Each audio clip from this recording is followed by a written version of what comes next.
بسم اللہ الرحمن الرحیم۔ شروع اللہ کے نام سے جو بڑا مہربان نہایت رحم والا ہے۔ معراج کی شب تھی، سارا عالم والا سلطان کونین صلی اللہ علیہ وآلہ وسلم کے خیر مقدم کے لیے موجود تھا۔ امیدوں کے ہجوم سے گزرتے ہوئے عالم ملکوت کا معائنہ فرمایا، پھر جب گشت کے لیے باغ فردوس کی طرف بڑھے تو مرحبا کہنے کے لیے ہر طرف حور و غلمہ کی صفیں استادہ تھیں۔ حضرت جبرائیل علیہ السلام قدم قدم پر ہم رکاب تھے، جنت کی سیر کرتے ہوئے ایک مقام سے گزر رہے تھے کہ حضور صلی اللہ علیہ وآلہ وسلم کی چشمے ایک دست ایک غمگین حور پر پڑی جو ایک درخت کی ٹہنی تھامے ہوئے رو رہی تھی۔ حضور صلی اللہ علیہ وآلہ وسلم کو بڑا اچنبھا ہوا۔ حضرت جبرائیل علیہ السلام سے ارشاد فرمایا کہ دریافت کرو یہ حور کیوں رو رہی ہے؟ جنت کے عیش و دوام میں اسے کون سا غم لاحق ہو گیا ہے؟ حضرت جبرائیل علیہ السلام نے اس کے قریب پہنچ کر کہا، کیا تجھے معلوم نہیں کہ سلطان کونین صلی اللہ علیہ وآلہ وسلم نے جنت میں قدم رنجا فرمایا ہے؟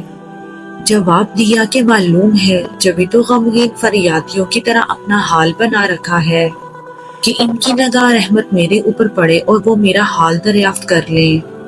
حضرت جبرائیل علیہ السلام نے ارشاد فرمایا، تجھے مبارک ہو، انہوں نے تیرا حال دریافت کرنے کے لیے مجھے بھیجا ہے۔ جواب کے انتظار میں حضور صلی اللہ علیہ وآلہ وسلم کی سواری رکی ہوئی ہے۔ حور نے اپنی آنکھوں کے آنسو آنچل میں جذب کرتے ہوئے کہا، سرکار، اپنے غم کی درد انگیز کہانی میں خود سناؤں گی۔ باریاب ہونے کی اجازت ملتے ہی حاضر ہوئی، جھک کر سلام عرض کیا اور اپنی سرگزشت سنانا شروع کیا۔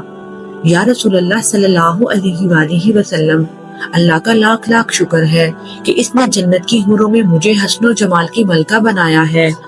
آٹھوں جنتوں میں میری طلعت سوائی کا کوئی حریف نہیں ہے۔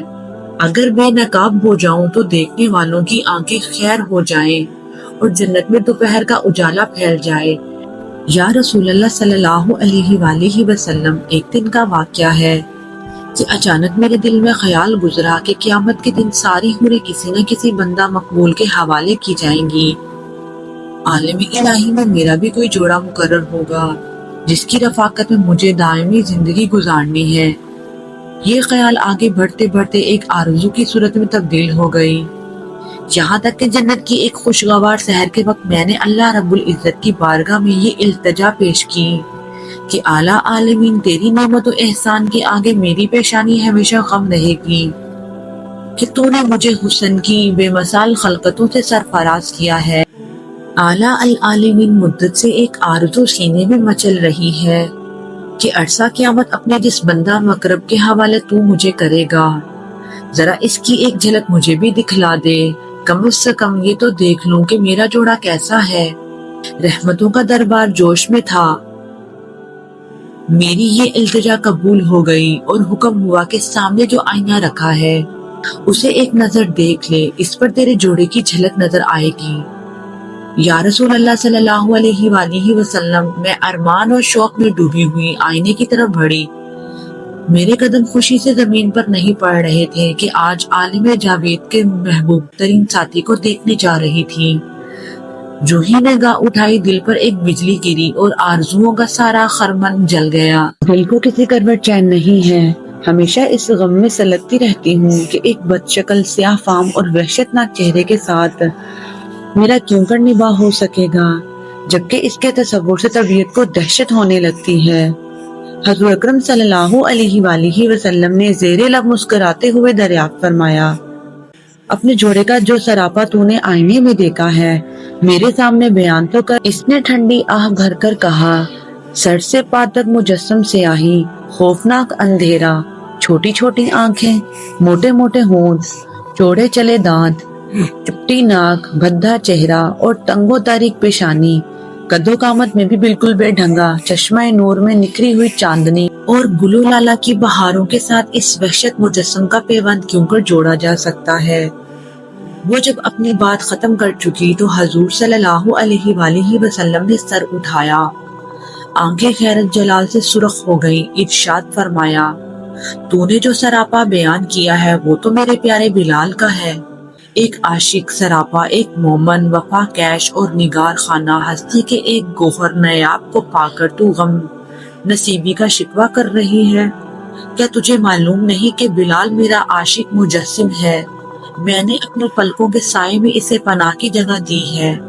اور سن لے، میرا بلال بارگاہ یزدانی میں تقریب کی مسن امتیاز پر فائز ہے کہ فردائے قیامت میں اس کے جسم کی سیاہی حوران خلق کی رخساروں پر تل بنا کر تقسیم کر دیے جائیں گی۔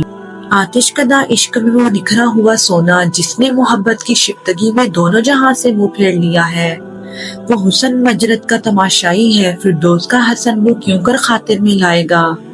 اپنے جلووں کی زیبائی پر تو غرور نہ کر، ہو سکتا ہے جس دن 70,000 نقاب الٹ کر تو بلال کے سامنے آئے، میرا بلال تجھے ناپسند کر دے۔ حضور صلی اللہ علیہ وآلہ وسلم کا ارشاد سن کر وہ اپنے جذبات پر قابو نہ رکھ سکی، طلعت جمال کا سارا خمار اتر گیا اور اضطراب شوق کی پاردگی میں چیخ پڑی، حضور صلی اللہ علیہ وآلہ وسلم میری معذرت قبول کیجئے، میرے غم کا بوجھ اتر گیا، وہی سیاہ فام مجھے بلال مجھے پسند ہے، میں اپنی خوش نصیبی پر نازا ہوں کہ سلطان کو نین کا پروردہ نظر میرے حصے میں آیا۔ قیامت کے دن اسی سراپا کے ساتھ بلال کو اپنی آنکھوں میں بٹھانا چاہتی ہوں، اس کی معذرت قبول فرمائے گی۔ اور حضور اکرم صلی اللہ علیہ وآلہ وسلم دعائیں دیتے ہوئے آگے بڑھ گئے، عشق کا کارساز تیری دہائی، ایک سیاہ فام غلام کو اتنا بڑھایا کہ کونین کے سر کا تاج بنا دیا۔ سبحان۔ ناظرین، ویڈیو اچھی لگی ہو تو چینل کو لائک اور سبسکرائب کر دیجیے گا۔ جزاک اللہ۔